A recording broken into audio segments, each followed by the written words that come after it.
I'm going to repeat the questions.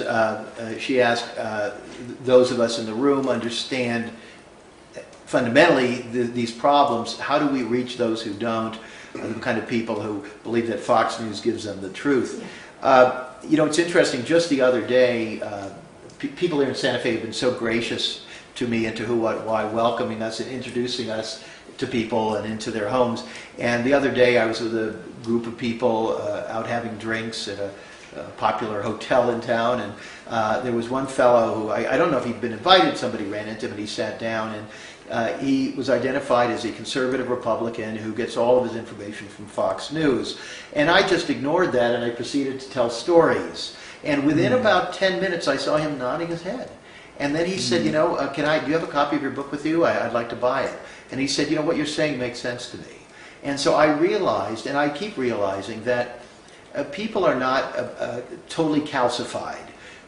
They can be changed, their minds can be changed. Just as the right has all of these, you know, former leftists who saw the light, and the left has all of these figures who were former conservatives, Arianna Huffington, David Brock, and so forth. People can change their minds. And so what we think is, if you treat people with respect, and if you give them a lot of facts delivered in a persuasive and even entertaining way, you know, our work is not straight news reporting. You'll see it's got a narrative, it's got a little bit of a slightly polemical edge, but that's after we do the digging. It's not before.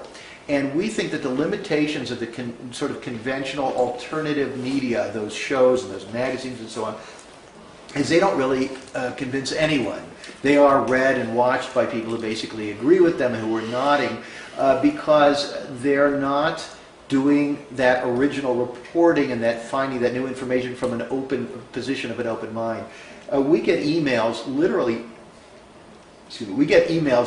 every single day from people who have gone to Who, What, Why, in some cases people who've read Family of Secrets, and they say, I just want to thank you for what you do. I got 2 today. Now, I've talked to other authors. It's very rare because I don't put my email address in the book. Every day people reach out to me from around the United States and around the world thanking me and thanking Who, What, Why for what we do, and many of them say, I am a retired colonel of the U.S. Army. People say I'm a libertarian. They say I am a conservative. I call myself an honest conservative. There are a lot of people who are independents or who don't have any political stance. There are a lot of people who are 19, 18, 17 years old. You probably have people in your family like that, really sharp, inquiring people. We're getting people all the way across the spectrum. I think when you take a much broader view of this kind of thing, and you are okay with doing the research and presenting it to people, people will listen. There's a small group of people who won't listen at all, but you know what? Even those people will listen. They take a little bit of resistance, and they're so traumatized by this. So, for example, in Family of Secrets, much to my astonishment, as I went back through George H.W. Bush's life, I discovered that he, in an interview, had basically claimed that he didn't remember where he was when he heard that John F. Kennedy was shot. And I found that so fascinating. I thought, well, as long as I'm digging into this family and I see they have all these secrets and that he was already in the CIA back then, I'm just trying to find out where he was. And I didn't have any opinions on the Kennedy assassination at all, which makes me the perfect person to basically investigate all this controversy about the Kennedy assassination itself. Same thing with 9/11. I don't have any opinion on it.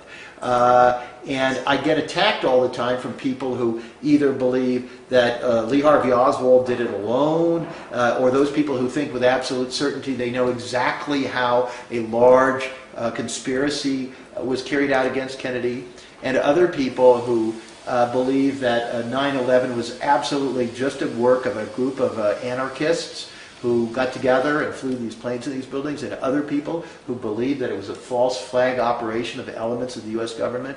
My answer is, how should I know? How should you know? So when you did the research, did you find out where he was? I did, yeah. And where was that? Well, that's what you get to read the book for.